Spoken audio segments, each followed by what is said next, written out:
Comparison. Compass or saboteur? Hi, I'm Anne-Margaret with this week's Sacred Sunday message to raise the vibration of your body, mind, and spirit. Thanks for joining me on this beautiful Sunday. So there is a saying that says, comparison is the thief of joy.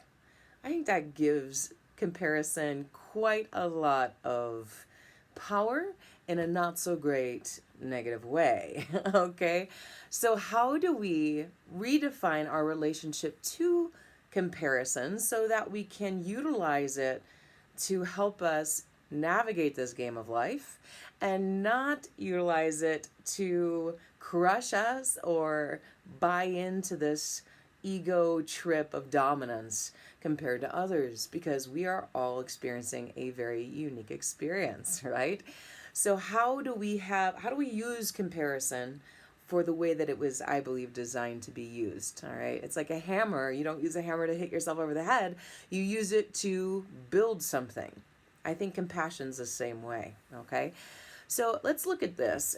It is the interpretations that we make after we compare ourselves. So we are living in a separate existence as human beings. We are connected and we feel that interconnectivity, of course, but we have a very separate existence, meaning we have to walk alone. We have to navigate in our own way, that nobody knows what it's like to be in our shoes, and we don't know what it's like to be in anyone else's shoes. So the way that we are able to actually uncover beauty, uncover uniqueness, uncover diversity, and really feel in our heart an appreciation for all that is comparison. It's contrast. It's this or this. Comparison. How is this unique and how is this something that we love? This is one of the things that defines this world of the 10,000 things, as they say in Taoism, or this world of separateness. Our experience of not being completely connected to all things. It's one of the greatest challenges that we have as being humans. I'd say probably the greatest challenge that we have as humans, because we feel this desire to want to return to source, return to God, and return to this kind of feeling that we're all in it together. We're all together. But then if we're doing that and focusing just on that, we're missing out on the gift of life. We're missing out on this opportunity to create what it is that we want to create. We're missing out on the opportunity to experience the contrast, the comparison, the diversity of this planet, of this reality of being human. And then we also miss out on the opportunity to grow, and how brilliant that feels. Everybody knows here what it's like to actually experience yourself in one position, like one pin drop, and then maybe a month down the road you accomplish something that you really want to accomplish, or maybe you have patience with somebody that you lacked patience with before. The growth process, it's such a unique one, and it's something that we don't have when we're in interconnectivity, when we're in oneness. We just don't have that same individuality. So when we look at this idea of comparison, it's so easy to invalidate ourselves and use it like the hammer to hit yourself over the head with, right? But good luck also saying, well, I'm not going to compare, and just kind of dismissing it altogether, because we know whatever we resist persists, right? So we can utilize this in a way that really liberates ourselves from misusing this idea of comparison. And so oftentimes we'll do it in a very sabotaging way. For example, we'll use it to feed our ego, to feel like we have a false sense of empowerment, like better than others. And in this world of separateness, where we are not connected to everything like we are in oneness and source, like energy of just being with God, just being connected, going to heaven, or however you define that for yourself, being in this world of separateness, we have this reality that we are walking our own path, right? So we can use it to buy into this idea of better than less than, but we can never truly compare accurately because we don't know what it's like to be in each other's shoes. something we've noticed so many times too, especially in this last year, people are ridding themselves of certain friendships even because they're missing out on this understanding that it can be this and this. We can allot for each other to have our own opinion, to have our own speciality, or whatever it is, like to be able to have our own brilliance, our own perspective. And we're trying to eliminate that by saying we all need to be this way. And that's a very superficial way to exist in this world. So how do we appreciate the diversity of thought, the diversity of talent, the diversity of expression? Those artists of you out there, I know some of you are watching right now even, the artists out there, you have to embrace your unique expression, or what are you going to do your entire life? You're going to compare yourself with some other artist who's expressing themselves in a completely unique way, thus robbing you of your own self-expression, right? So how can you honor your uniqueness and at the same time utilize compassion to work for you, like an inspiration, like a way of utilizing competition? Like I think of the Venus and Serena Williams sisters, right? And they're sisters, and they're both extraordinary tennis players. They had competition from the get-go in the same sport, but they utilized it. I mean, we obviously know there must have been really difficult times, of course, comparing one to the other sister. But they utilized that to grow stronger and to be two of the most impressive tennis players of all times.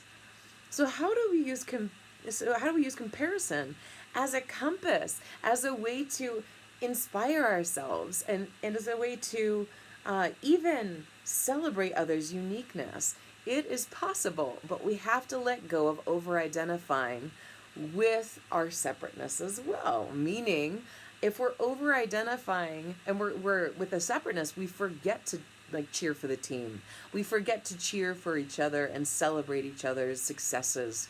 Because when we remember that oneness, we plug back into that connectedness, right?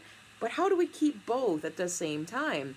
We don't sabotage ourselves by saying like, oh, I'm better than this person. You have no idea what that person is experiencing. So even though you might be playing a game in a different way, like tennis, and maybe you beat that person, you have no idea what their path was in order to get where they are. We do this to ourselves all the time.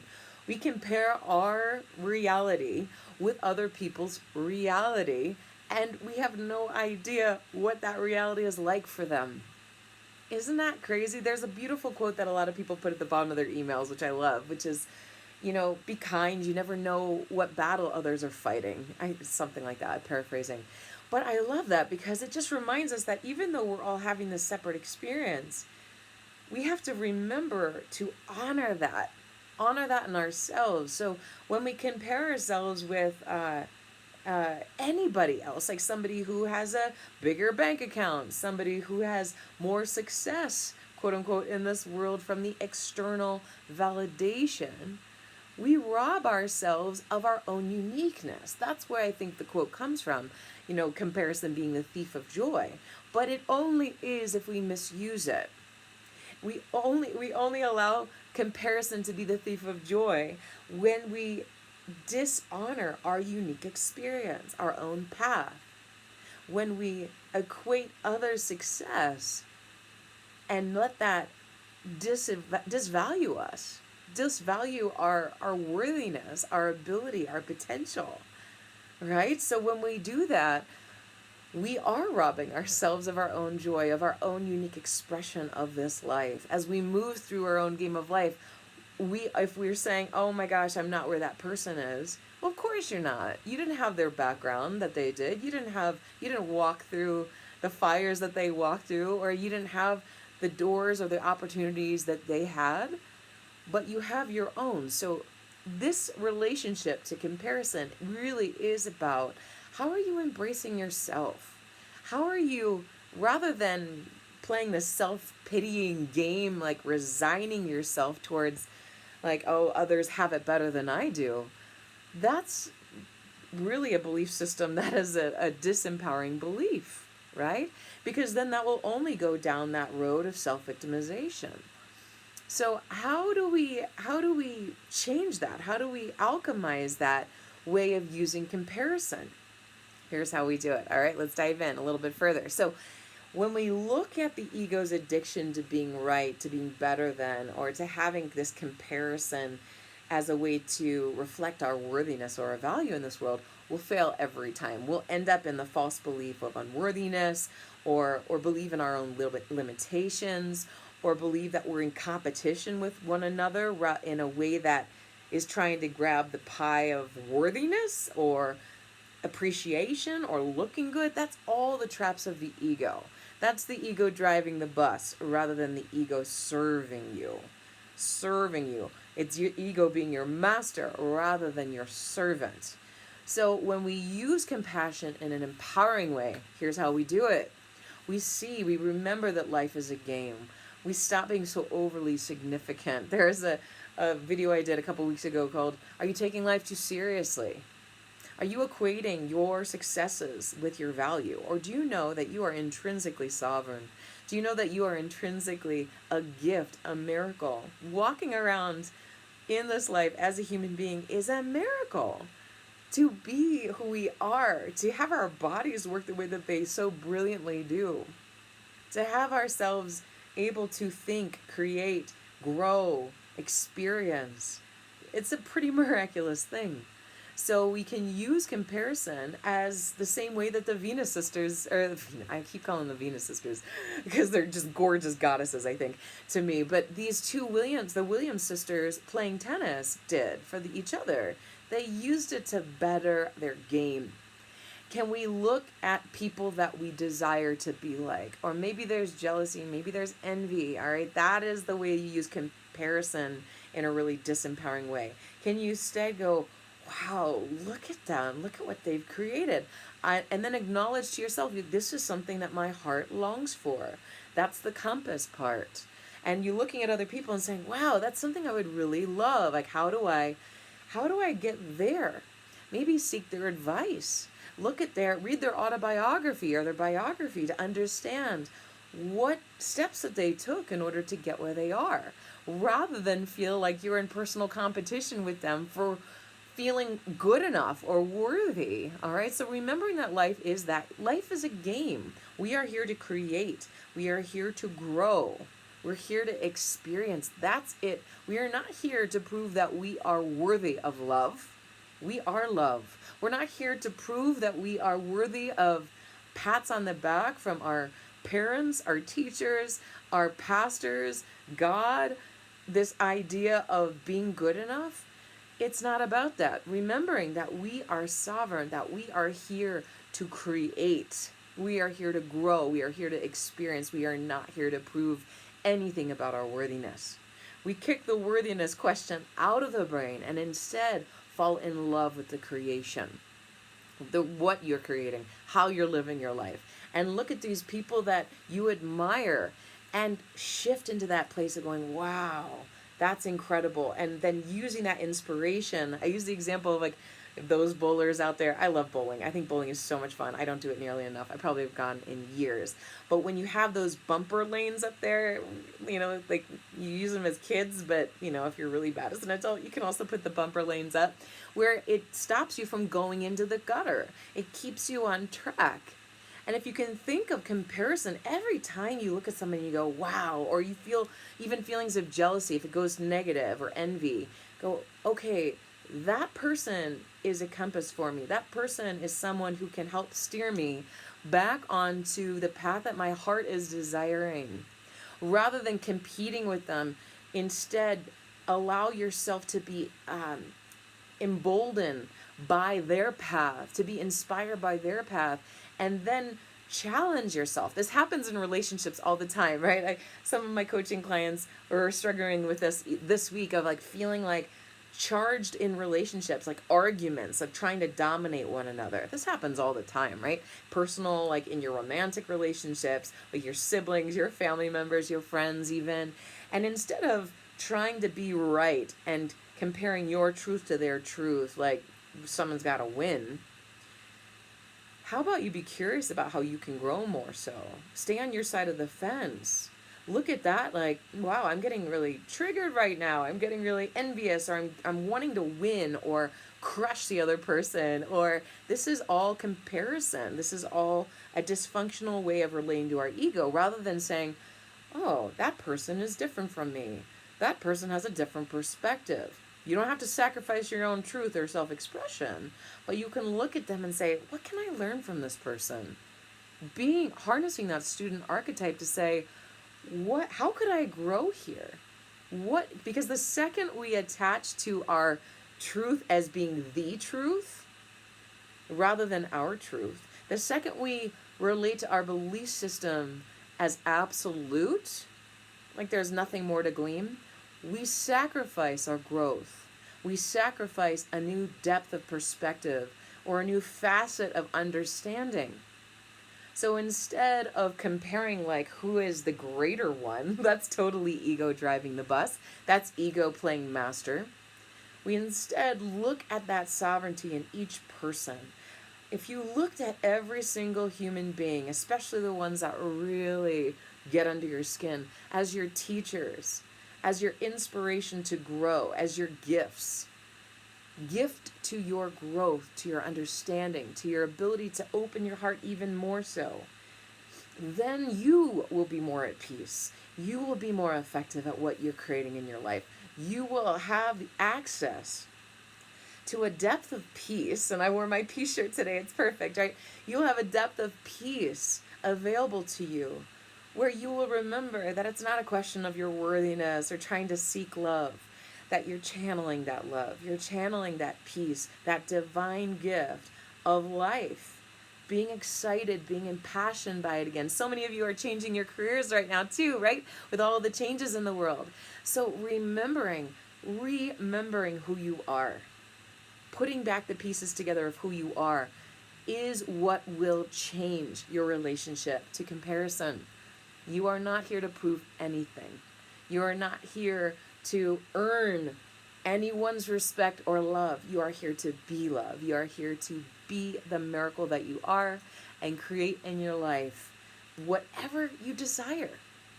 So when you feel that trigger coming up, and you feel that separateness of like, oh man, I really wish I could be like that person. You see the people who inspire you, rather than let it reflect back your own unworthiness, which is just nonsense, you guys. It's just nonsense. It's a false belief system. And we developed the ego around 8 to 12 years old, right? So you couldn't pay me enough to go back to that time. Because it's so challenging, we're learning the labels, but we learn them in a different way than we are supposed to use them. We learn them to say better than, less than, right? Greater than, superior, inferior. And then we identify with that label rather than knowing who we are at the core. It changes the tune. Those seeds in that fertile soil will sprout so much more quickly, so much more efficiently, and with so much more joy and peace in your heart when you remember who you are and you allow yourself to utilize comparison to inspire you, to fuel your game, to let that be your bumpers to keep you back on that course, to get you back in alignment with what your heart is saying it wants. All right, so guys, thanks so much for joining me today. Remember, when it comes up, to alchemize it, and it doesn't happen overnight. You're going to catch yourself doing this because you've been doing it however many years you've been alive, right? So take your time. Remember when it comes up, change the thought, alchemize the belief. When you feel the envy, you feel the jealousy, you feel the comparison, and you hear that unworthiness tape playing in your mind, remember, I know who I am. I know who I am. I'm not here to gain love. I'm not here to gain worthiness. I am sovereign, and I'm here to create. So have fun, you guys. Fall in love with that game of life. And remember, keep raising the vibration. Thanks so much for joining me today. And feel free to share this with anybody who needs it. Women's Circle is tonight. Hope you'll join me. Go to